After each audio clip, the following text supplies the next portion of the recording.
सबसे पहले हमें राजवंश देखने हैं। कौन कौन से राजवंश हैं? कछवा है, चौहान,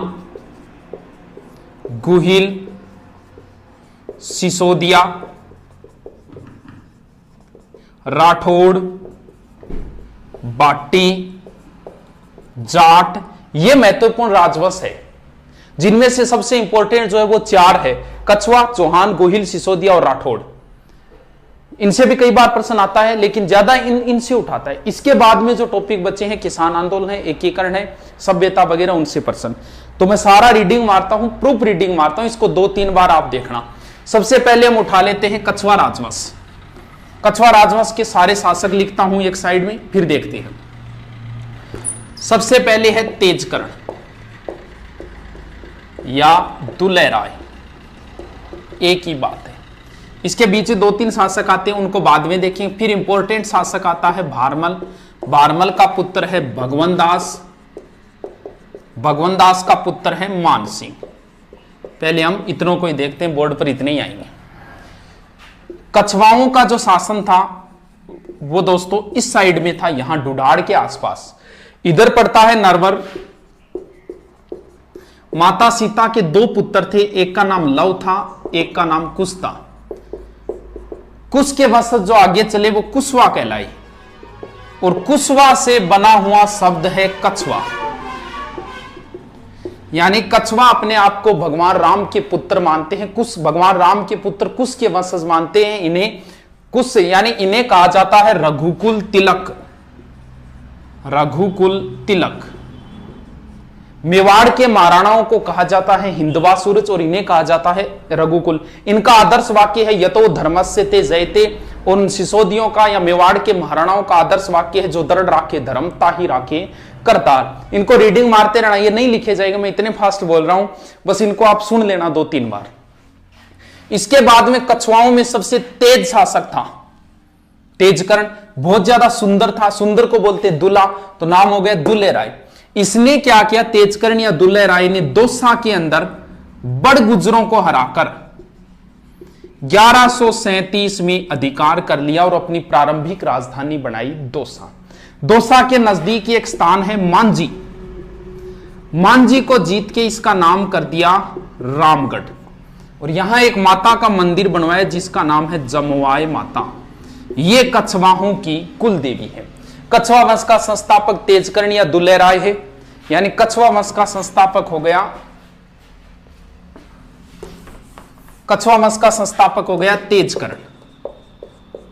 चौहान वंश का संस्थापक वासुदेव।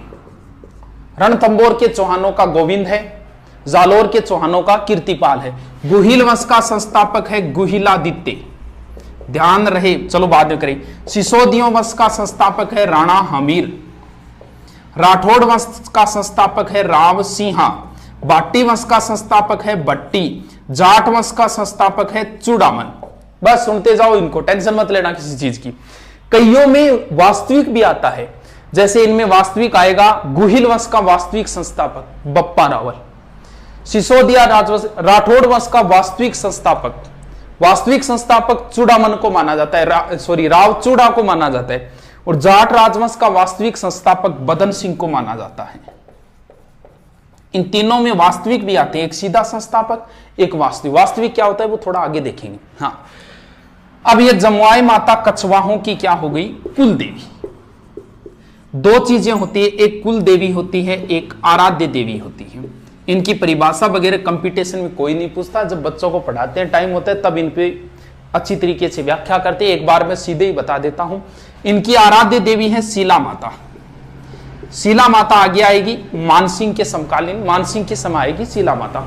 ऐसा 2 ही जगह है, बाकी सब में जैसे चौहानों की कुलदेवी शाकंभरी माता है, सिक्कर के चौहानों की कुलदेवी जीण माता है, जालोर के चौहानों की कुलदेवी आशापुरा माता है, गुइल और सिसोदे उनकी बाण माता है, राठौड़ों की कुलदेवी नागणेची माता है, बाटियों की कुलदेवी स्वांगिया माता है, जाट राजवंश की कुलदेवी राजेश्वरी माता है। यानी 2 में आएगा, कछवा राजवंश की कुलदेवी जमवाय माता और आराध्य देवी शीला माता। राठौड़ों की कुल देवी नागणेची माता और राठौड़ों की आराध्य देवी करणी माता, इन दो में आराध्य आती, बाकी सब में क्या आएगी, कुल देवी ही आएगी। इसके बाद में तेजकर्ण का पुत्र आया दुलह राय। इसने क्या किया, यहां पड़ता है आमेर। आमेर में उसने मीणाओं को हरा के आमेर पे अधिकार कर लिया। कब गुरुजी, 1207। और राजधानी किसको बना ली, आमेर को। आमेर राजधानी तब तक रहेगी जब तक जयपुर नहीं बनेगा, 1727 तक। यानी कछवाओं की प्रारंभिक राजधानी दौसा होगी, दूसरी रामगढ़ होगी, तीसरी आमेर, चौथी और फाइनल राजधानी होगी जयपुर। इसके बाद में शासक जो आएगा उसका नाम है रामदेव। इसने आमेर में एक महल बनवाया था, कदमी महल, और इस कदमी महल में आमेर राजाओं का राज तिलक होता था। जोधपुर के राठौड़ राजाओं का जो राज तिलक होता था वो श्रृंगार चौकी नामक स्थान पर होता था। ध्यान रहे, श्रृंगार चौरी अलग है, चौकी अलग। चौरी तो चित्तौड़गढ़ दुर्ग में है और चौकी जो है वो जोधपुर दुर्ग में है। इसके अलावा मेवाड़ के महाराणाओं का राज तिलक पानेड़ा नामक स्थान पर होता था। तीनों का कई बार राज तिलक भी पूछ लेते कि कौन करते थे। एक चीज ध्यान रखना हमेशा, जिस क्षेत्र में जिस जाति का बाहुल्य ज्यादा होगा उसे साथ लेके चलना पड़ेगा, वरना आप शासन नहीं कर पाओगे। जयपुर में मीणा सर्वाधिक है तो जयपुर राजाओं के राज तिलक मीणा करते थे। मेवाड़ में भील ज्यादा है, मेवाड़ राणाओं के राज तिलक भील करते थे। और बीकानेर राजाओं के राज तिलक गोदारा जाट करते थे। तीनों का आता है, बाकी का उल्लेख नहीं आता कि भी कौन करता था।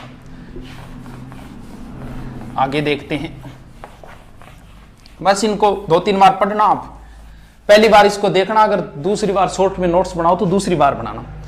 इसके बाद में आएगा पृथ्वीराज कछवा।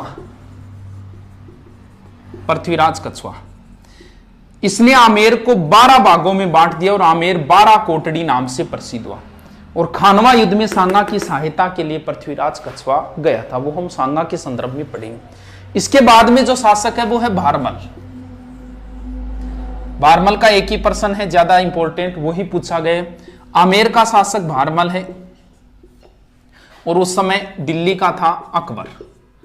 भारमल 1556 में मजनू खां के सहयोग से अकबर से मुलाकात हुई, कोई समाधान नहीं हुआ था।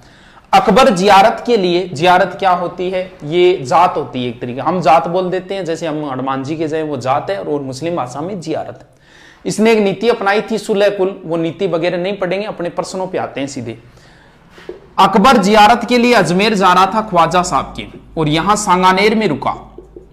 और सांगानेर में भारमल अकबर से मिलने के लिए आया 1562 में और अधीनता स्वीकार की। सबसे ज्यादा जो इसका प्रश्न भारमल का आज तक पूछा गया वो यही पूछा गया। मुगलों की अधीनता स्वीकार करने वाला राजस्थान का प्रथम शासक भारमल। प्रथम शासक भारमल, प्रथम रियासत आमेर और प्रथम वंश कछवा। इसके बाद में जियारत के बाद में जब अकबर वापस जा रहा था तो यहां सांबर में हिंदू मुस्लिम रीति रिवाज से जोधा और अकबर का विवाह हुआ था। पीछे सेकंड ग्रेड में प्रश्न आया था कि जोधा और अकबर की विवाह स्थली रही है सांबर। इसके बाद में भारमल मुगल दरबार में ये अधीनता स्वीकार कर ली तो ये कुछ ना कुछ गिफ्ट देंगे। इन्होंने भारमल को 5000 की मनसबदारी दी। ये राजस्थान का प्रथम मनसबदार है। प्रथम अधीनता स्वीकार करने वाला भी भारमल है, वैवाहिक संबंध करने वाला भी भारमल है और राजस्थान का प्रथम मनसबदार भी भारमल है। सर मनसबदार क्या है? ये एक प्रथा है जो मुगलों ने मंगोलों से ली थी, यानी इससे पद का पता चलता था। नीचे से नीचे मनसबदारी 10 की और ऊपर से ऊपर होती थी 10,000 की। 5,000 से ऊपर की मनसबदारी सिर्फ शहजादों को मिलती थी, जबकि जहांगीर सलीम को मनसबदारी 12,000 की थी। यह राजस्थान का पहला मनसबदार है भारमल 5,000, और भगवंदास को भी मनसबदारी मिली थी 5,000 की। मान सिंह को सर्वाधिक मिली थी 7,000 की पहली बार। अकबर के दरबार में 2 ही व्यक्तियों को 7,000 की मनसबदारी थी, एक मान सिंह को, एक मिर्जा अजीज कोका को। इसके बाद भारमल ने एक कस्बा भी बसाया था दौसा के अंदर, लवाण कस्बा, और एक मस्जिद भी बनवाई थी जयपुर में, आमेर में जामा मस्जिद। जयपुर तो भी बना नहीं है, ठीक है। भगवंदास की विशेष बात नहीं, एग्जाम में कभी नहीं पूछी गई है। महाराणा प्रताप को समझाने के लिए तीसरे अभियान के रूप में गए थे और चित्तौड़गढ़ के तीसरे साके के समय अकबर के साथ थे भगवंदास जी। इसके बाद में भगवंदास जी की पुत्री थी जिनका नाम था मानबाई, इनका विवाह सलीम से हुआ, जिनसे खुसरो का जन्म हुआ। इसके बाद में जो इंपॉर्टेंट शासक आता है वो है मानसिंह।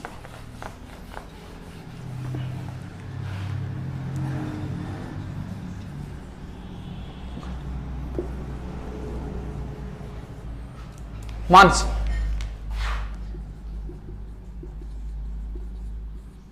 ऊपर कौन है? अकबर। देखो, मानसिंह जब बच्चा था तभी चला गया था अकबर के दरबार में, लगभग 11-12 वर्ष की उम्र में। पहली बार मुलाकात हुई और पहली बार मानसिंह अकबर के साथ रणथंबोर अभियान पे गया था, सुरजनहाड़ा था, वहां उन्होंने चतुरता दिखाई। मानसिंह बचपन में चला गया था, बहुत लंबी सेवा की, लगभग 50 से 55 वर्ष। इतनी लंबी सेवा करने का मतलब पुत्र, अकबर इन्हें अपना पुत्र मानता था, फर्जंद मानता था। एग्जाम में फर्जंद ही पूछा जाएगा, पुत्र नहीं पूछा जाएगा। फर्जंद उपाधि किसकी थी? किसने दी? मानसिंह को। मानसिंह को छोटे मोटे अगर काउंट कर दे तो 67 युद्धों में भाग लिया था मानसिंह ने। और मानसिंह पुत्र के समान था, तो मुगल दरबार में, अकबर के दरबार में जो नवरत्न थे, उन नवरत्नों में भी मानसिंह का स्थान था। सर नवरत्न कौन कौन से थे? सीधा सूत्र याद रख लेना, बात में MDH। इसका जो प्रश्न आता है वो हमेशा ऐसे आता है, निम्न में से नवरत्नों में शामिल नहीं था। बात में MDH। बी का मतलब भगवान दास, अबुल फजल, तानसेन, बिरबल, अब्दुल रहीम खान काना, टोडरमल, मानसिंह, दो प्याजा और हकीम हुकाम। लास्ट कौन है? हकीम हुकाम। अब भगवान दास को नहीं माना जाता, तो कुछ किताबें मानती है फेजी को, तो ध्यान रखना फेजी है वैसे। और हकीम हुकाम ऑप्शन नहीं हो तो होगा फकीर अजीबुद्दीन। ये थोड़ा सा ध्यान रख लेना। अब देखो, मानसिंह को काबुल का सूबेदार बनाया गया। कुंवर मानसिंह है, ध्यान रखिए, अभी तक राजा नहीं बना है, कुंवर मानसिंह है। काबुल का सूबेदार बनाया गया। काबुल से जब वापस आ रहे थे तो बीच में आता है लाहौर। लाहौर से मानसिंह राजस्थान में एक कला लेके आए थे जिन्हें बोलते हैं blue pottery. Black pottery Kota की है, कागजी पोट्री अलवर की है और ब्लू पोट्री है जयपुर की। और ब्लू पोट्री का प्रसिद्ध कलाकार है कृपाल सिंह शेखावत। फिर मानसिंह को सूबेदार बनाया गया था बिहार का, पटना का। बिहार के अंदर अभी कुंवर मानसिंह ये राजा नहीं बने, और जब बिहार में थे तब इनके पीछे से पिता की मृत्यु हो गई भगवान दास की। नियम ये होता है कि वारिस जहां कहीं भी हो, राजगद्दी खाली नहीं रहनी चाहिए, उनका राज तिलक कर दो। तो मानसिंह का पहली बार राज तिलक जो है वो पटना बिहार में हुआ था। इसके बाद में मानसिंह जी को 3 बार सूबेदार बनाया गया बंगाल का। बंगाल को मानसिंह जी ने 3 भागों में बांटा और बंगाल में मानसिंह जी के 3 पुत्र मारे गए। 3 बार सूबेदार, 3 पुत्र मारे गए, 3 भागों में बांटे। 3 भागों के नाम बताओ सर। वीर, मान, सिंह। वीर भूमि, मान भूमि, सिंह भूमि, ये 3 पार्टों के नाम है। 3 भागों में जो बांटे थे वो नाम है। 3 पुत्र मारे गए, तो उनमें से एक ही पुत्र का नाम याद रखना है जिसका नाम है जगत सिंह। क्यों गुरुजी? जगत सिंह की याद में मानसिंह की पत्नी और जगत सिंह की मम्मी कनकावती ने जगत शिरोमणि मंदिर बनवाया था। बताते हैं ये जगत शिरोमणि मंदिर में भगवान कृष्ण की मूर्ति है, वह मूर्ति है जिसकी बचपन में मीरा पूजा करती थी। इसके बाद में बंगाल का क्लाइमेट सेट नहीं हुआ था मानसिंह के, तो बंगाल की देखरेख अजमेर रहकर की थी। इसके बाद में यहां जो शासक था एक केदार सिंह। बताते हैं केदार के पास शिला माता की मूर्ति थी। शिला बोलते हैं पत्थर को, वैसे पत्थर के ऊपर मूर्ति है तो शिला माता नाम है। अलग अलग कहानियां आती है शिला माता की, हम शॉर्ट में जो पर्सन है वो ध्यान रखते हैं, वो कहानियां तो फुर्सत के समय की होती है। शिला माता जो है, बताते हैं शिला माता की विशेषता थी, अगर शिला माता की पूजा करके कोई मैदान में आ जाए तो उसकी निश्चित जीत होगी। और मानसिंह जी ने बीच में विदन डाला और शिला माता की मूर्ति छीन ली। कुछ बताते हैं केदार को हराया, इसने अपनी पुत्री का विवाह किया मानसिंह से और शिला माता की मूर्ति दे दी थी। और शिला माता की मूर्ति मानसिंह जी ले आए आमेर में और यहां मंदिर बनवाया शिला माता। शिला माता की विशेषता यह है कि इनके 2.5 प्याला शराब चढ़ता है। वैसे जीन माता की भी 2.5 प्याला चढ़ता है। 2.5 शाखा जैसलमेर के है और 2.5 दिन का झोंपड़ा अजमेर के अंदर है। इसके बाद में अकबर के बाद में बादशाह बन गया जहांगीर। जहांगीर से विद्रोह किया था इसके पुत्र खुसरो ने। खुसरो मानसिंह का भांजा था और खुलकर पक्ष लिया था मानसिंह ने खुसरो का। इस वजह से जहांगीर नाराज हो गया था और मानसिंह को दक्षिणी अभियान में एलियचपुरा में भेजा, जहां मानसिंह जी की मृत्यु हो गई। इसके बाद में आगे के शासक देखते हैं। फास्टली है ये, रीडिंग मार रहा हूं, प्रूफ रीडिंग है ये, कोई स्लो नहीं है। स्लो का आप टाइम ही नहीं रहे, 2 दिन तो पूरे बचे हैं और पूरी इतिहास की रीडिंग मारूंगा। स्लो वाली अब कोई बात नहीं रही है, स्लो करके तो आपका टाइम खराब करना है। इनके बाद में जो शासक आएंगे, मिर्जा राजा जयसिंह, सवाई जयसिंह, ईश्वर सिंह और माधो सिंह, ये शासक आएंगे। देखो इन दोनों को साथ में कंपैरिजन में देख लेते हैं, मिर्जा राजा जयसिंह की क्या बात है और सवाई जयसिंह की क्या बात है, आराम से याद हो जाएगा। देखो हमेशा ध्यान रहे, इन दोनों का जब भी प्रश्न आएगा दोनों ऑप्शन देगा। जैसे वो आपसे पूछेगा बिहारी किसके दरबार में था, तो दोनों ऑप्शन देगा। अगर वो आपसे पूछा पुरंदर संधि किस किस के बीच, दोनों ऑप्शन देगा। वो हुरडा सम्मेलन की अध्यक्षता किसने की, दोनों ऑप्शन देगा आपको। देखो ऐसे याद करेंगे, एम पहले आता है, मिर्जा राजा पहले हुआ है, एस बाद में आता है, सवाई जयसिंह बाद में हुआ है। मिर्जा राजा जयसिंह, इसमें 3 शब्द है। इसने 3 मुगल बादशाहों की सेवा की, जहांगीर, शाहजहां और औरंगजेब। से सवाई से साथ इसने 7 मुगल बादशाहों की सेवा की। अब जो प्रश्न ध्यान करना है वो देखो, सवाई जयसिंह का शासनकाल है 1621 से 67, यानी 46 साल शासन किया। 3 प्रश्न बनते हैं। मुगलों की सबसे लंबी सेवा करने वाला शासक तो है मानसिंह, 50 से 55 वर्ष, क्योंकि मानसिंह ने मुगलों की लंबी सेवा की, लेकिन राजा ज्यादा समय तक नहीं रहा। राजा रहा था 1589 से 1614, यानी कितने हो गए, लगभग 25 साल। यहां देखो 46 वर्ष। सबसे लंबा शासन करने वाला कछुआ राजा मिर्जा राजा जयसिंह ने, और सर्वाधिक बादशाहों की सेवा करने संख्या, मानसिंह ने 2 ही मुगल बादशाहों की सेवा की थी, अकबर और जहांगीर की। इधर देखो 7 ऐसे हो गए क्योंकि औरंगजेब के बाद में मुगल साम्राज्य का पतन हो गया था। कोई 1 साल रुका, कोई 2 साल रुका। अब देखो इनका,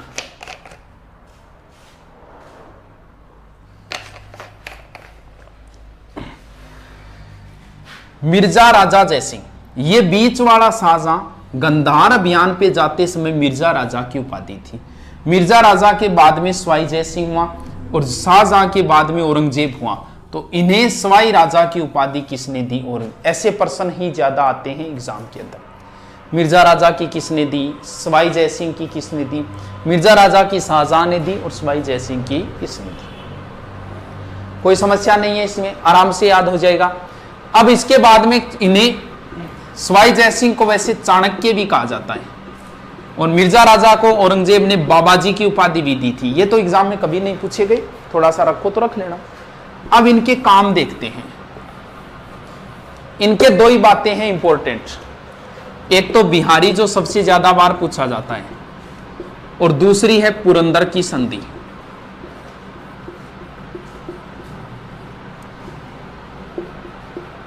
प्रश्न फिक्स है, बिहारी किसके दरबार में था, मिर्जा राजा जयसिंह, पहले वाले के, सवाई के नहीं। बिहारी ने बिहारी सतसई लिखी थी। बिहारी के 1-1 दोहे पर मिर्जा राजा इन्हें 1-1 स्वर्ण मुद्राएं दिया करता था और इन्हें काली पहाड़ी की जागीर भी दी थी। बस एग्जाम की दृष्टि से इतना ही है, बिहारी किसके दरबार में था। पुरंदर की संधि 22 जून या 16 जून दोनों ही सही है, 1665, वेरी इंपॉर्टेंट संधि। शिवाजी को 44,000 सेना लेके गया था, औरंगजेब ने भेजा था मिर्जा राजा जयसिंह को 44,000 सेना देके, और शिवाजी को पुरंदर के किले में घेर लिया। इसके बाद में संधि हुई। संधि के तहत 35 में से 23 दुर्ग औरंगजेब को दिए थे, यह प्रश्न पूछा जा चुका है। और मिर्जा राजा के कहने पर ही शिवाजी औरंगजेब से आगरा के किले में मिलने गए थे, जिन्हें औरंगजेब ने कैद कर लिया था। 1666 की बात है। शिवाजी अपने स्थान पे हिरोजी फरजंद हमशक्ल था, उनको सुलाकर वहां से फरार हो गए थे। तो ये संधि बहुत इंपॉर्टेंट संधि है, पुरंदर की संधि 22 जून 1600 पीछे पुलिस में आई थी। 1665 है और 35 में से 23 दुर्ग दिए। सवाई जयसिंह की कई डेटें इंपॉर्टेंट है, 1708, 1727, 1734, 1740। 40 तो छोड़ो, ये 3 इंपॉर्टेंट है, कई बार पूछी गई है। 1708 में क्या है? 1708 में एक समझौता है देबारी। देबारी पड़ता है उदयपुर में। छोटी सी बात है, जल्दी से बता देता हूं। समझौता आपको नहीं पूछे, ज्यादा ज्यादा है, डेट ही है। यहां का शासक जयसिंह, मारवाड़ का था अजीत सिंह और मेवाड़ का था अमर सिंह, अमर सिंह सेकंड। इनके बीच में हुआ था ये संधि। ये तीनों इनके पास गए थे अपनी भूमि वापस लेने के लिए। आजम और मुअज्जम के बीच में जो वो किस्सा था। अमर सिंह ने कहा कि मेरी पुत्री है चंद्रकमरी, उससे विवाह करना पड़ेगा सवाई जयसिंह तुझे, और इनके जो संतान होगी वो संतान हुई थी माधो सिंह, वो आमेर का राजा बनेगा।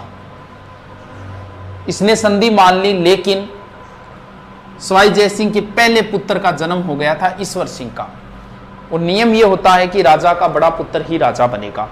इस वजह से, इस एक समझौते की वजह से आमेर के अंदर भावी, आमेर नहीं बाद में जयपुर हो जाए, जयपुर के अंदर भावी उत्तराधिकारी युद्ध प्रारंभ हो गया था।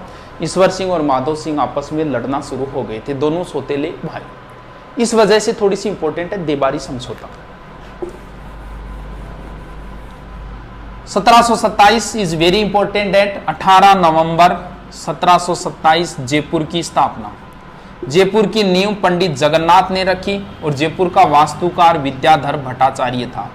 अगर आपसे पूछ ले आधुनिक जयपुर का निर्माता कौन है, तो ध्यान रखना मिर्जा इस्माइल है। वैसे जयपुर का पूछे तो सवाई जयसिंह है। आधुनिक का मतलब जो जयपुर हमें अब मिला हुआ है। सवाई जयसिंह ने जो जयपुर बसाया था वो चारों ओर से बंद था, चौकड़ियों का शहर चारों ओर से बंद था, और मिर्जा इस्माइल ने चारों ओर वो दीवारें हैं वो तुड़वा के जयपुर का विस्तार कर दिया था। इस वजह से आधुनिक जयपुर का निर्माता मिर्जा इस्माइल है, और वैसे जयपुर का निर्माता हो गया Sawai Jai Singh. 1734 is very important date. क्या हुआ इसमें, देखो क्या हुआ। वही सवाई जयसिंह, मेवाड़ का उस समय था संग्राम सिंह, सेकंड संग्राम सिंह है। जयसिंह गया संग्राम सिंह के पास कि मैं मराठों से परेशान हो गया, ऐसा कोई उपाय करो कि मराठों से पीछा छूटे। संग्राम सिंह ने कहा कि एक सम्मेलन रखो, कहां, हुरडा में। कब? 17/7/1734 में। लेकिन संग्राम सिंह की पहले मृत्यु हो गई, बोले अध्यक्ष मैं ही रहूंगा। इसकी मृत्यु होने के कारण अगला शासक बना था जगत सिंह सेकंड, और इस हुरडा सम्मेलन की अध्यक्षता जगत सिंह सेकंड ने की। इसका आयोजन करता सवाई जयसिंह था।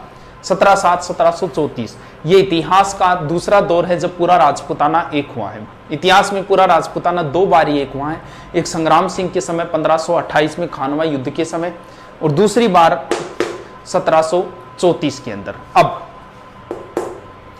अब यहां गड़बड़, सारे शासक आए थे। यहां बीकानेर का जोरावर सिंह राठौड़ आया था, जोधपुर का अभय सिंह राठौड़ आया था, और यहां से सुरजन हाड़ा, दलेल सिंह हाड़ा आया था, या बूंदी से दुर्जन साल हाड़ा आया था, कोटा से ये सवाई जयसिंह, कई शासक आए थे यहां। अब यहां गड़बड़, आपसी मनमुटाव ही हो गया था अध्यक्ष पद को लेके। ऐसे सेना ने ये योजना बनाई कि अब तो हम जा नहीं सकते, 7वां महीना वर्षा ऋतु है, क्योंकि वर्षा ऋतु नर्मदा और ताप्ती नदियों में पानी आ जाता है। नियम ये यहां तय हुआ था कि हम सीधा महाराष्ट्र चलेंगे और वहां युद्ध करेंगे।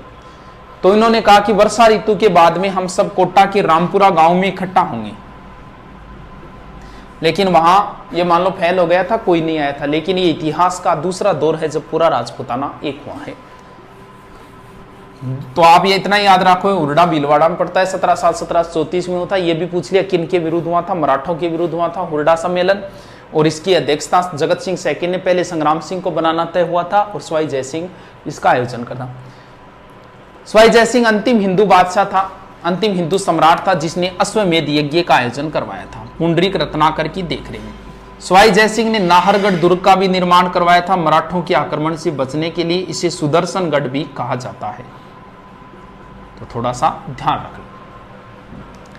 इन दोनों के बीच में युद्ध में उत्तराधिकारी वो इंपॉर्टेंट नहीं है, वो तो फुर्सत के समय बताए जाते हैं। एक ही चीज इंपॉर्टेंट है, यहाँ ईश्वर सिंह ने ईसर लाट बनवाई थी। इसके 7 खंड है, 7 मंजिल नहीं है, ध्यान रखना, इसके 7 खंड है, क्योंकि 7 राजाओं को हराया था एक साथ। इसकी विजय के उपलक्ष्य में ये जयपुर के त्रिपोलिया बाजार की दुकानों के पीछे बनी हुई है ईसर लाट। इसे सरगासुली भी बोलते हैं। सरगासुली का अर्थ होता है स्वर्ग को छूने वाली, यानी ये ऐसी लगती है जैसे भगवान से बात कर रही हो, तब इसे सरगासुली भी कहा जाता है। मराठा था, मराठा यहां तक पहुंच गया था, इसका सेनापति ने इसके साथ विश्वासघात किया और ईश्वर सिंह ने ईसर लाट से कूदकर आत्महत्या कर ली थी। आनन फानन में जल्दबाजी में ईश्वर सिंह का यही दाग संस्कार हुआ। दाग संस्कार की एक सेपरेट जगह होती है प्रत्येक की। जयपुर के सभी राजाओं का दाग संस्कार गेटोर में होता था। ईश्वर सिंह को छोड़कर बाकी सभी राजाओं की छत्रियां गेटोर में है। कछवाओं की गेटोर में हो गई। मेवाड़ के महाराणाओं का दाग संस्कार आहड़ में होता था, जिसे महासतियों का टिल्ला बोलते हैं। राठौड़, जोधपुर के राठौड़ों का कागा की छतरियां हैं, बीकानेर वालों की देवकुंड की छतरियां हैं, और जैसलमेर के राजाओं की छतरियां हैं बड़ा बाग जैसलमेर के। इसके बाद में बाकी का तो उल्लेख नहीं आता। कोटा की है सारबाग की छतरियां, ये लिख लेना, मैं जल्दी जल्दी बोल रहा हूं। यानी हमने कितने पढ़ लिए, अब 2-3 एक और बचे हैं। कौन कौन से बचे हैं, कहां तक पूछे सवाई जी? ईश्वर सिंह, माधो सिंह, इसके बाद में है प्रताप सिंह, जगत सिंह, राम सिंह, माधो सिंह, ये माधो सिंह सेकंड है, और लास्ट है मान सिंह सेकंड है। Pratap Singh is very important. Pratap Singh की एक उपाधि है ब्रजनिधि, ध्यान रहे। ब्रजराज, ब्रज का राजा, ब्रज के राजा थे जाट। ये जाट शासक बदन सिंह की उपाधि है ब्रजराज, जबकि ब्रजनिधि उपाधि प्रताप सिंह जी की है। इनके समय तमाशा लोकनाट्य भी प्रारंभ हुआ था। इनकी सबसे अच्छी कृति वो ये है, ये क्या है सर? ये हवा महल है, 5 मंजिला है। नाम याद करो तो कर लेना, शरद रतन विचित्र हवा प्रकाश, शरद रतन विचित्र और प्रकाश और हवा, लास्ट है हवा मचिन। 953 खिड़कियां, 152 झरोके इसके अंदर। इसका शिल्पी था लालचंद। हवा महल की नींव नहीं है, गागरोन दुर्ग के भी नींव नहीं है, इसके भी नींव नहीं है। जैसलमेर दुर्ग में चुनने का प्रयोग नहीं हुआ है, और चोमू का दुर्ग भूमिगत दुर्ग है। ये थोड़े से अटपटे से, थोड़ा ध्यान रख लेना। इनको 22 संख्या बहुत पसंद थी। 22 ही विद्वान थे, 22 ही कवि थे इनके दरबार में, जिन्हें बोलते हैं गंधर्व 22। ये थोड़ा ध्यान रखना। गंधर्व जैसे नवरत्न थे ना, वैसे ही गंधर्व 22 प्रताप सिंह के दरबार में थे, और इनके संगीत गुरु चांद खां थे। जगत सिंह को जयपुर का बदनाम राजा कहा जाता है। रसकपुर की वेश्या के कारण बताते हैं, ऐसा कोई किस्सा आता है इनका, फुर्सत में बताने वाले किस्से हैं। तो जगत सिंह को बदनाम राजा भी कहा जाता है जयपुर का। और जगत सिंह के समय एक छोटा सा युद्ध हुआ था, गिंगोली का युद्ध, 1807। गिंगोली पड़ता है परबतसर नागौर के अंदर। लंबी कहानी है, थोड़ा सा बस इतना ही याद रख लेना। मारवाड़ के मान सिंह और जगत सिंह के मध्य हुआ था। राम सिंह बहुत इंपॉर्टेंट है। Ram Singh second, school, college, घर, बांध, बाग, हॉल, सिनेमा हॉल और कलर, ये सब राम सिंह के। 2-3 बार बोलोगे ना, स्कूल, कॉलेज, घर, बांध, बाग, hall, home, cinema hall, colour, सब राम सिंह ने करवाए थे। स्कूल कौन सी स्कूल? मेयो कॉलेज, नाम कॉलेज है, स्कूल ही है वो। स्कूल ऑफ आर्ट्स की स्थापना राम सिंह के समय हुई। महाराजा कॉलेज राम सिंह। चिड़ियाघर जयपुर में पहला खुला था, राजस्थान का, राम सिंह। बांध अपने ही नाम पर है, रामगढ़ बांध। बाग अपने ही नाम पर है, रामबाग और Ramniwas Bagh. Hall Albert hall का निर्माण करवाया। सिनेमा और राजस्थान का पहला, या भारत का, उत्तरी भारत का पहला फारसी थिएटर इन्हीं के समय खुला था। और कलर का मतलब जयपुर को उन्होंने गेरुआ या गुलाबी रंग में रंगवाया था। ठीक है, अगला कौन सा है? माधो सिंह सेकंड। 2 और 9, इन्होंने नाहरगढ़ में अपनी पासवान रानियों के लिए 9 महल बनवाए थे माधो सिंह ने। और क्या है, ये इंग्लैंड जा रहे थे एडवर्ड सप्तम के राज्यारोहण में। उस समय एक हमारी रिवाज होती थी कि कोई अगर विदेश का पानी पी ले तो उसका धर्म भ्रष्ट हो जाएगा। तब बताते हैं ये विदेश गए थे, वहां चांदी के 2 पात्र बनवाए, एक ओलंपिया नामक जहाज बुक करवाया था, उसे गंगाजल से धोया, इसमें गंगाजल भरकर ले गए थे।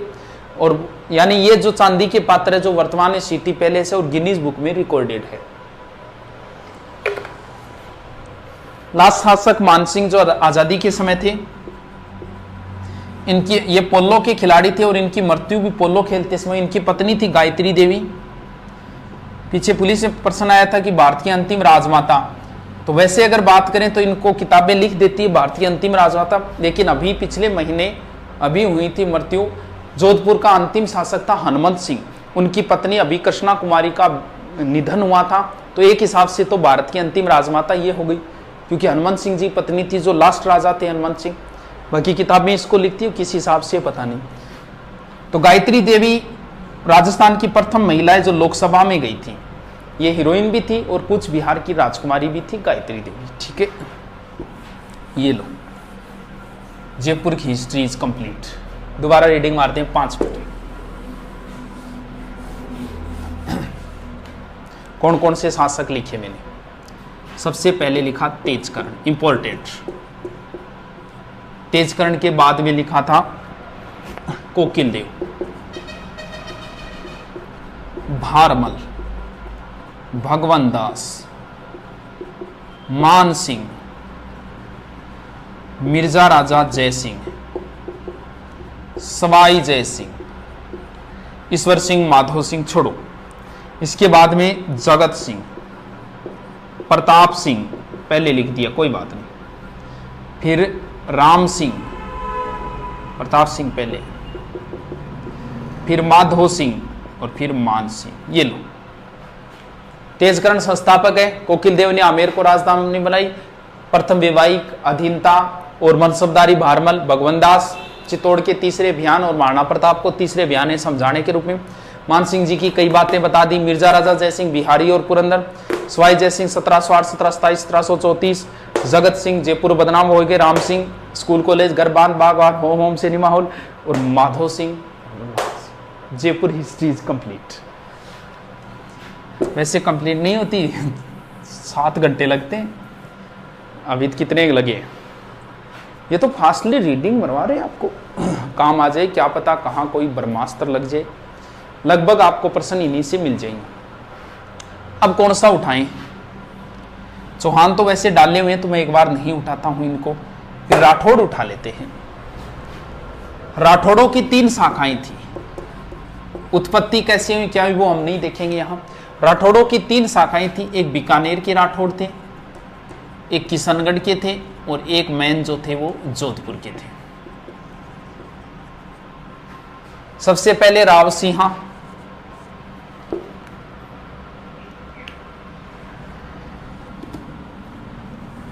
राव सिंहा, उसके बाद दूहड़,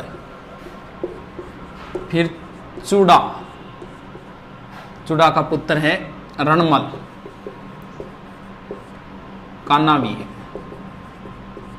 रणमल के बाद में है जोधा, जोधा के बाद में है सातल देव। पहले तो इतनों का देखते हैं। अभी राव सिंहा कहाँ आए क्या आए इनका उल्लेख एक बार नहीं करेंगे, सीधे सीधे है राठौड़ वंश का संस्थापक राव सिंहा। दूहड़, दूहड़ कर्नाटक से एक माता की मूर्ति लाया था जिसे बोलते हैं चक्रेश्वरी माता, और दूसरा नाम है नागणेची माता। और वहां से लाके नागणेची माता की मूर्ति नगाना में लगाई। नगाना पड़ता है बाड़मेर। ध्यान रखना, एक नारायणी माता अलग है, नागणेची माता अलग है, नारायणी माता अलग है। नारायणी माता नाइयों की कुलदेवी है जिनका मंदिर बरवा डूंगरी पहाड़ी अलवर में है। और नागणेची माता राठौड़ों की कुलदेवी है जिनका मंदिर दूहड़ ने बनवाया था, यानी कर्नाटक से दूहड़ मूर्ति लेके आया था। तो दूहड़ की इतनी बात है।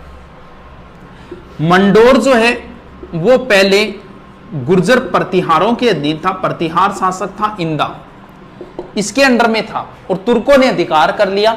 चूड़ा ने सहायता की, कैसे की, क्या की, वो लंबी कहानी है, लेकिन सीधा बता देता हूं। चूड़ा ने सहायता की प्रतिहार शासक इंद्रजीत की, और प्रतिहार शासक खुश होकर अपनी पुत्री का विवाह चूड़ा से किया और मंडोर इन्हें दहेज में दे दिया, और राठौड़ों की प्रारंभिक राजधानी हो गई मंडोर। यानी राठौड़ों की प्रारंभिक राजधानी क्या थी? मंडोर थी। इसके बाद में रणमल, इनकी स्टोरी मेवाड़ में आती है। मेवाड़ में कुंभा ने भारमली के सहयोग से मरवा दिया था रणमल को। इसके बाद में जोधा है। अब देखो, राठौड़ वंश का संस्थापक राव सिंहा, राठौड़ वंश का वास्तविक संस्थापक चूड़ा, यानी राव चूड़ा। अब एक चीज और देखो, सामंत प्रथा मतलब नौकर चाकर रखना, यानी मारवाड़ में सामंत प्रथा की शुरुआत किसने की? चूड़ा ने, जबकि सामंत प्रथा का वास्तविक संस्थापक माना जाता है जोधा को। जबकि इतिहासकार ये कहते हैं जोधा ही मारवाड़ का पहला प्रतापी शासक है। तो इसके बाद में जोधा ने क्या किया? कुंभा के समकालीन है, आवड़ा बावड़ा की संधि हुई, वो कुंभा के समय देखेंगे। अब जोधा ने सोचा कि भी मंडोर तो सुरक्षित ने कोई बढ़िया दुर्ग बनाई। तो एक बाबा रहता था चिड़ियानाथ, जोधा यहां आया और बाबा जी से कहा कि आप ये स्थान छोड़ दो, कोई दूसरी जगह मैं आपको दे दूंगा और यहां मैं दुर्ग बनाऊंगा। लेकिन बाबा ने मना कर दिया। अब जिदबाद के अंदर बाबा बोला ठीक है तू दुर्ग तो बना ले, कोई बात नहीं, लेकिन जैसे ही नींव रखेगा यहां का पानी सूख जाएगा। तब जोधा की टेंशन शुरू हो गई। तब किसी ने राय दी कि आप इस दुर्ग की नींव करणी माता से रखवाओ। तो करणी माता का नाम उस समय बचपन का नाम रिधिबाई था।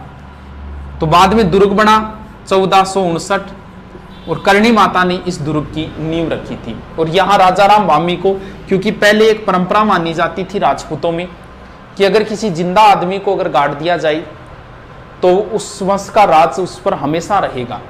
ऐसे नहीं है, जिंदा आदमी वो तैयार होना चाहिए। तब राजाराम भामी तैयार हुआ था, उसके परिवार को विशेष सुविधा दी गई, जमीनें दी गई। जोधपुर दुर्ग में सिर्फ और सिर्फ राजाराम भामी के परिवार की एंट्री थी, बाकी कोई एंट्री नहीं कर सकता था।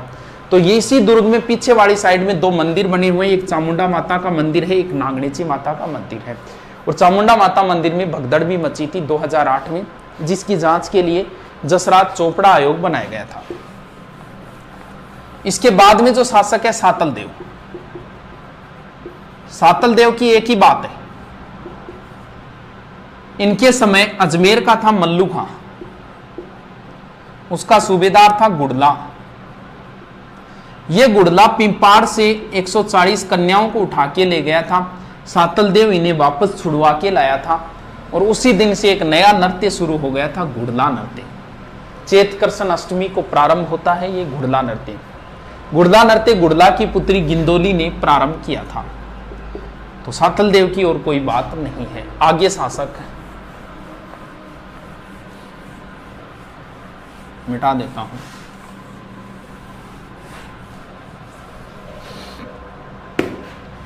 आगे शासक राव गंगा, मालदेव, चंद्रसेन, मोटा राजा उदय सिंह,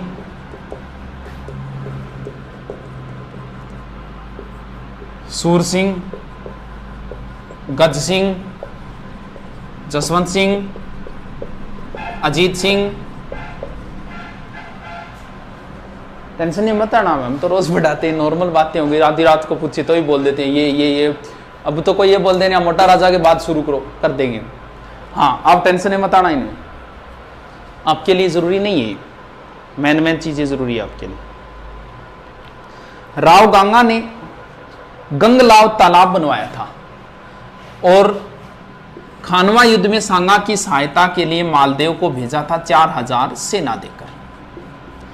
अब इंपॉर्टेंट शासक है मालदेव।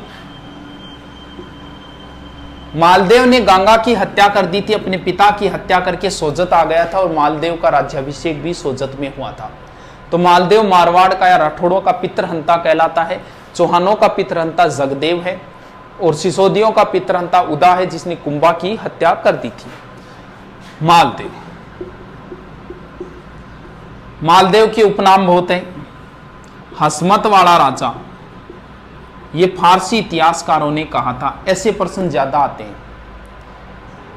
हिंदू बादशाह, ध्यान रखना, प्रबल हिंदू राजा हमीर को बोलते हैं, हिंदू सम्राट पृथ्वीराज चौहान को बोलते हैं, हिंदू पथ सांगा को बोलते हैं, हिंदू सुल्तान कुंभा को बोलते हैं और हिंदू बादशाह मालदेव को बोलते हैं। अब दोबारा करके लिख लेना इनको, हिंदू बादशाह बोलते हैं मालदेव को। 52 युद्धों का विजेता, 52 युद्धों का विजेता मालदेव ने सबसे पहले 1532 में बदराजून पर अधिकार किया था। फिर 1533 के लमसम इसने नागौर के दौलत खां को हराया, फिर मेड़ता के बिरमदेव को हराया। बिरमदेव के साथ दरियाजोश हाथी को लेकर विवाद हुआ था, लंबी कहानी है, यहां से प्रश्न पुटअप नहीं होते। इसके बाद में अपने परिवार वालों पर आक्रमण कर दिया था। किसके ऊपर? बीकानेर। बीकानेर का शासक था जेत सिंह। जेत सिंह मारा गया और कल्याणमल चला गया था इसका पुत्र शेरशाह की शरण में। कौन सा युद्ध हुआ था सर? 1542 में पाहेबा साहिबा। इसके बाद में मालदेव का विवाह हुआ था, लूणकरण की पुत्री थी उमादे, जो इतिहास में रूठी रानी नाम से प्रसिद्ध हुई थी। तो आपकी दृष्टि से इतना याद रखना है, रूठी रानी का वास्तव कैसे रूठी, क्या रूठी, लंबी कहानियां हैं, कहानियों के लिए हमारे पास अब टाइम नहीं बचा है। तो रूठी रानी का वास्तविक नाम उमादे, रूठी रानी का वास्तविक नाम था उमा थी। इधर देश में सत्ता पलटती है, शेरशाह से हार गया था कौन? हुमायूं। चौसा और बिलग्राम युद्धों में हुमायूं सहायता के लिए आया था मालदेव में और मिलन जोगी तीर्थ नामक स्थान पे मिले थे, फिर हुमायूं इधर चला गया था। इस बात पे शेरशाह नाराज हुआ और शेरशाह मैदान में आ गया था, कौन सा? इधर गिरी में लाके सेना डाल दी थी मालदेव ने और सुमेल में सेना डाल दी थी शेरशाह ने। यह युद्ध हुआ था 5 जनवरी 1544। मारवाड़ का सबसे इंपॉर्टेंट, सबसे बड़ा युद्ध यही है। मारवाड़ में वैसे 2 ही युद्ध हुए हैं, एक जिंगोली का युद्ध है और एक ये युद्ध है, जो बड़े युद्ध है, बड़ा यही है, इसलिए ये इंपॉर्टेंट युद्ध है। लगभग एग्जाम में इसके बारे में पूछा जाता है। 1 मिनट,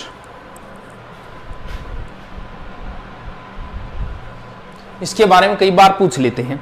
और इसमें मालदेव के वीर सेनापति थे जेता और कुंपा, ये मारे गए थे। मालदेव वापस आ गया था, वापस आने के बाद मालदेव चला गया था भद्राजोन। बहुत लंबी कहानी है इसकी, लेकिन शॉर्ट में याद रखना है। इस युद्ध में शेरशाह हारते हारते जीता था, तब उसने कहा था कि एक मुश्त बाजरा हिंदुस्तान बादशाहत बर्बाद बुदे, मैं एक मुट्ठी भर बाजरे के लिए हिंदुस्तान की बादशाहत खो देता। और जोधपुर सौंप दिया था शेरशाह ने खवास खां को, खवास खां व ईसा खां को। और शेरशाह चला गया था इधर लास्ट में चला गया था कालिंजरा, वहां उक्का नामक अस्त्र चलाते समय मारा गया और मालदेव ने दोबारा जोधपुर पर अधिकार कर लिया। शेरशाह का अधिकार जोधपुर पर मात्र 1.5 साल रहा था, 524 दिन। मालदेव ने, मुख्य पुत्र मालदेव का राम था, राम सिंह जिसे बोलते हैं। मालदेव का पुत्र राम, मोटा राजा उदय सिंह और चंद्रसेन। तो चंद्रसेन को शासक बना के चला गया था मालदेव। चंद्रसेन एक इंपॉर्टेंट शासक है एग्जाम की दृष्टि से, क्योंकि मुगलों का विरोध करने वाला प्रथम व्यक्ति है। चंद्रसेन के समय राम चला गया था अकबर के दरबार में, अकबर ने सेना भेजी हुसैन कुल्ली खां के नेतृत्व में, और चंद्रसेन आ गया था कहां? इधर वाली साइड में, यानी सिवाना, सॉरी पीछे क्या बता दिया, मालदेव गया था सिवाना और चंद्रसेन आ गया था भद्राजून।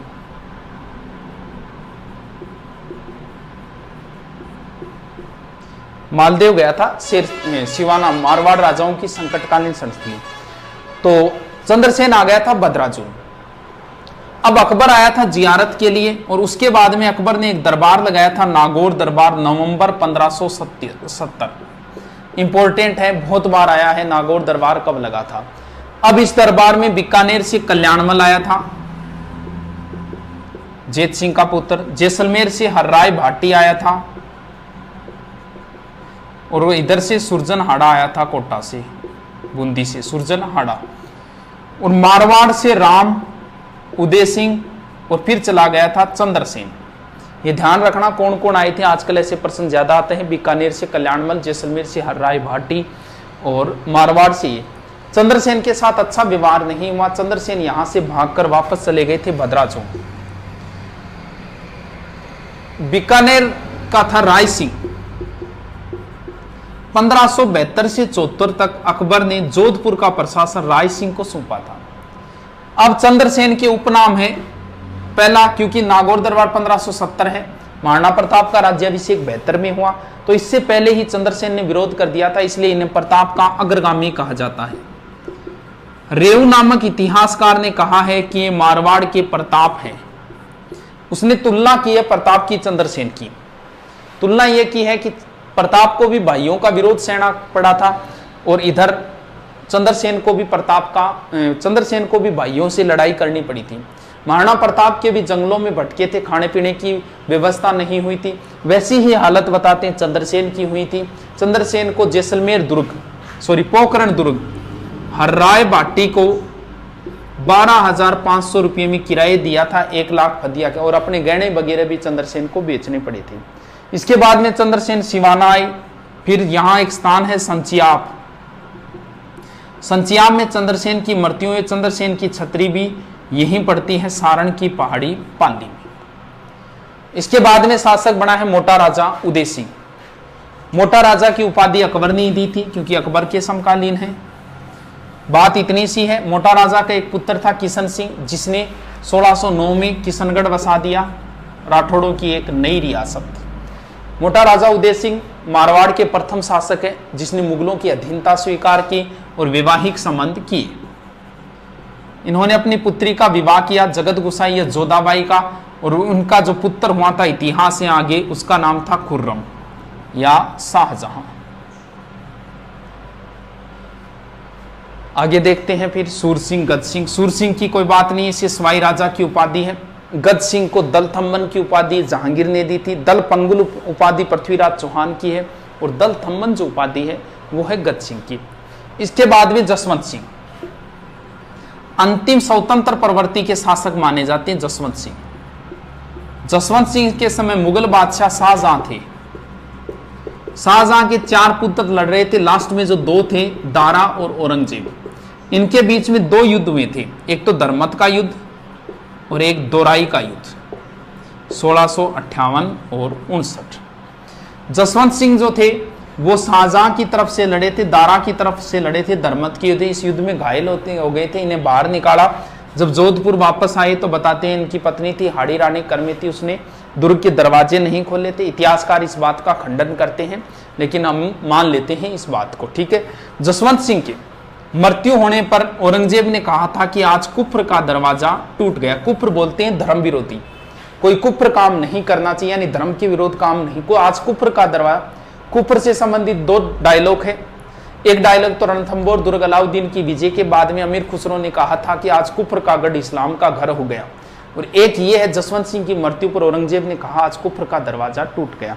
जसवंत सिंह के दरबार में 2 व्यक्ति थे, मुहणोत नैन सिंह, बहुत इंपॉर्टेंट है, और एक थे दुर्गादास राठौड़। दुर्गादास राठौड़। मुहणोत नैन सिंह ने नैनसीरी खयात लिखी और मारवाड़ रे परगनारी विगत लिखी।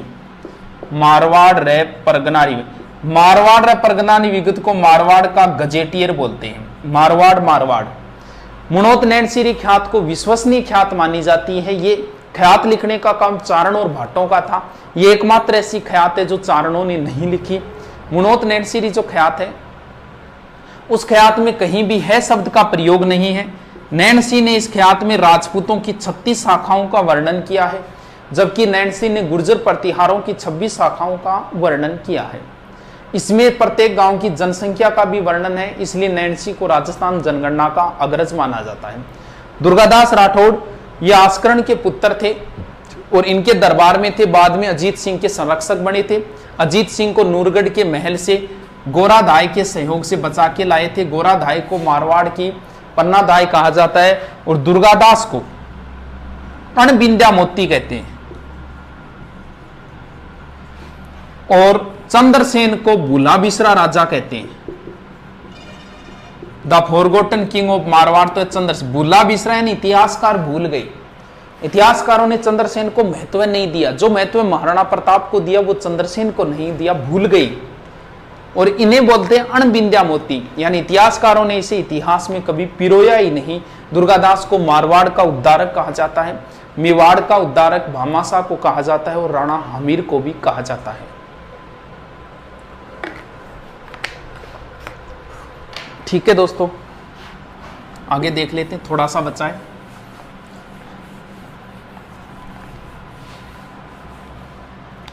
अभय सिंह,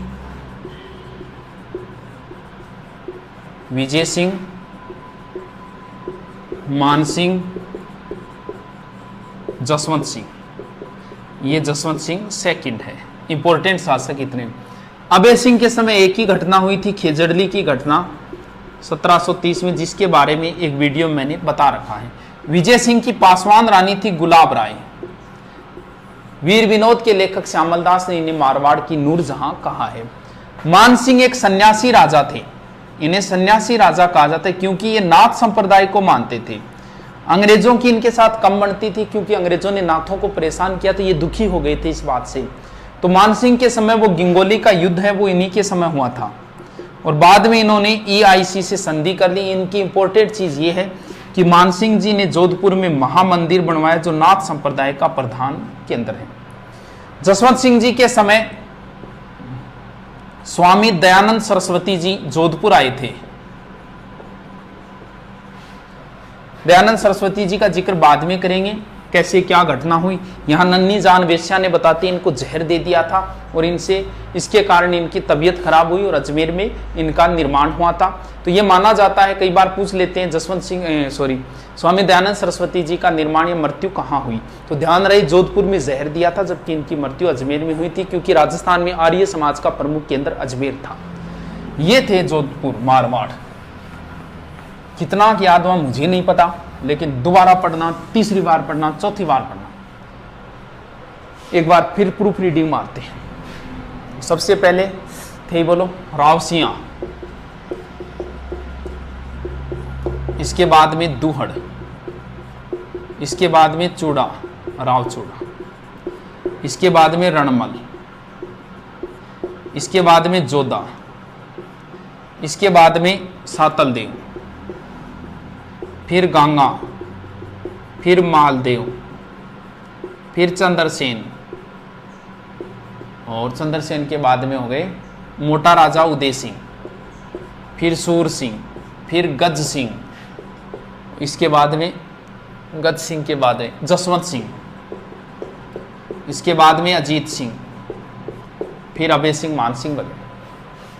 राठौड़ राजवंश का संस्थापक, नागणेची माता की मूर्ति राठौड़ों की कुलदेवी। रावचूड़ा, मारवाड़ में नौकरशाही की शुरुआत की इन्होंने, और राठौड़ वंश के वास्तविक संस्थापक चूड़ा। रणमल, जोधपुर में इनकी मृत्यु, कुंभा के समय बारमली के सहयोग से इनकी मृत्यु हुई। जोधा ने जोधपुर बसाया, मंडोर से राजधानी जोधपुर, और राठौड़ों का पहला शक्तिशाली शासक जोधा। सातलदेव के समय गुड़ला की घटना। राव गांगा ने अपने पुत्र को भेजा मालदेव को। चंद्रसेन के समय अकबर का विरोध करने वाले पहले व्यक्ति है भूला बिसरा राजा है। मारवाड़ का प्रताप है, प्रताप का अग्रगामी है, मारवाड़ का पहला शासक जिसने छापामार युद्ध पद्धति अपनाई। और चंद्रसेन नागौर दरबार में गए, वहां से भागकर भद्राजून आ गए थे, फिर सिवाना गए, फिर सोजत गए, फिर संचियाप गए, कई स्थानों पे घूमे थे, राज्य से बाहर भी गए थे, डूंगरपुर बांसवाड़ा साइड में गए थे, सिरोही साइड में भी गए थे, और प्रताप से भी मिले थे। इसके बाद में है उदय सिंह, मुगलों की अधीनता स्वीकार करने वाले, वैवाहिक संबंध स्थापित करने वाले पहले। देखो सारों का देखते हैं। भाटियों का पहला शासक जिसने मुगलों की अधीनता स्वीकार की, हर राय भाटी जो नागौर दरबार में आए थे। बीकानेर के पहले शासक जिसने मुगलों की अधीनता स्वीकार की, कल्याणमल जो नागौर दरबार में आए थे। मेवाड़ का पहला शासक जिसने मुगलों की अधीनता स्वीकार की, महाराणा प्रताप के पुत्र अमर सिंह 1615 के अंदर। इसके बाद में फिर कौन बचे, यहां आगे हो गया पूरा। अब देखो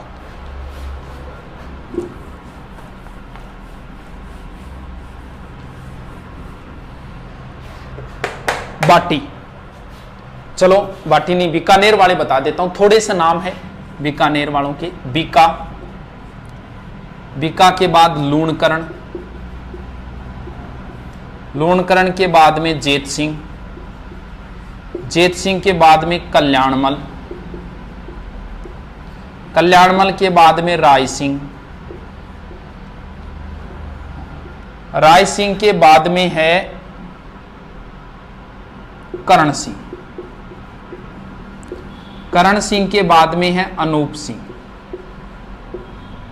और अनूप सिंह के बाद में है सूरत सिंह, फिर है सरदार सिंह, फिर है गंगा सिंह। जोधा के पुत्र थे, किसी कारणवश वो स्टोरी लंबी है। ये आ गए थे कोडमदेसर 1465 में और अपनी प्रारंभिक राजधानी कोडमदेसर को बनाया। फिर करणी माता के आशीर्वाद से आखा तीज के दिन 1488 में बीकानेर की स्थापना की, राती घाटी नामक स्थान के ऊपर। और कोडमदेसर में इन्होंने भैरू का मंदिर बनाया था। लूणकरण सर झील बनवाई थी इन्होंने। जेतसी वही है जिस पर मालदेव ने आक्रमण किया था और इनके पुत्र ये वहीं मारे गए थे, जेतसी और जेतसी। अब दो चीजें ध्यान रखनी है अपनों को। देखो, इन्होंने ही भेजा था खानवा युद्ध में सांगा की सहायता के लिए। राव जेतसी ने चंद बिट्टू सुजा ने लिखा था, वो अलग चीज है। चलो, दो चीजें हैं, एक तो है कलयुग का कर्ण और एक है राजपुताने का कर्ण। एक कलयुग का कर्ण है, एक राजपुताने का कर्ण है। देखो कैसे याद रखो, इनमें से एक तो है लूणकर्ण और एक है राय सिंह। कर्ण ये तो ठीक है, लेकिन दोनों में कर्ण आ रहा है। देखो, राय सिंह, रा से राजपुताना, राय सिंह राजपुताने के कर्ण है, मुंशी देवी प्रसाद ने कहा। और कलयुग का कर्ण बिट्टू सुजारी पुस्तक जो है ना, उसमें राव जेतसी छंद में कलयुग का कर्ण लूणकर्ण है। वैसे पकड़ लेना बस, राय सिंह राजपुताने का, रा से रा, और ये हो गए कर्ण, कलयुग का कर्ण। कल्याणमल, नागौर दरबार में गए थे कल्याणमल। राय सिंह, कल्याणमल के दो पुत्र थे, एक पृथ्वीराज राठौड़ थे जिन्होंने वेली किशन रुक्मणी लिखा था डिंगल भाषा में। उनका विवरण स्पेशल पढ़ेंगे, गागरोन दुर्ग में लिखा था इन्होंने। राय सिंह जी जो थे, इन्होंने जूनागढ़ दुर्ग बनवाया। कब सर? 1589 से 94 के बीच में करमचंद की देखरेख में। या राय प्रशस्ति भी लिखवाई थी इन्होंने। इन्हें मुगल साम्राज्य का स्तंभ कहा जाता है और मानसिंह के बाद में सबसे ज्यादा विश्वास पात्र जो थे वो यही थे। इन्हें ही जोधपुर दुर्ग सौंपा था 1572 से 74 के बीच में। करण सिंह की अगर बात करें तो इन्हें जांगलदर बादशाह बोलते हैं और इनके समय मतीरे की राड़ हुई थी अमर सिंह राठौड़ के साथ। अनूप सिंह के समय बीकानेर चित्रकला का स्वर्णकाल था। सूरत सिंह ने बटनेर दुर्ग जीतकर उसका नाम हनुमानगढ़ किया था। सरदार सिंह 1857 की क्रांति में राज्य से बाहर अंग्रेजों की सहायता के लिए गए थे। और गंगा सिंह जी की कई बातें हैं। गंग नहर लाए थे, राजस्थान का भागीरथ बोलते हैं। तीनों गोलमेजों में जाने वाले आदमी यही थे। हमारे यहाँ छप्पनिया काल इन्हीं के समय पड़ा था। वर्साई की संधि में एकमात्र व्यक्ति जिनके हस्ताक्षर है महाराजा गंगा सिंह। अब थोड़ा सा और देखेंगे, लेकिन एक बार ये देखते हैं, इसके बाद और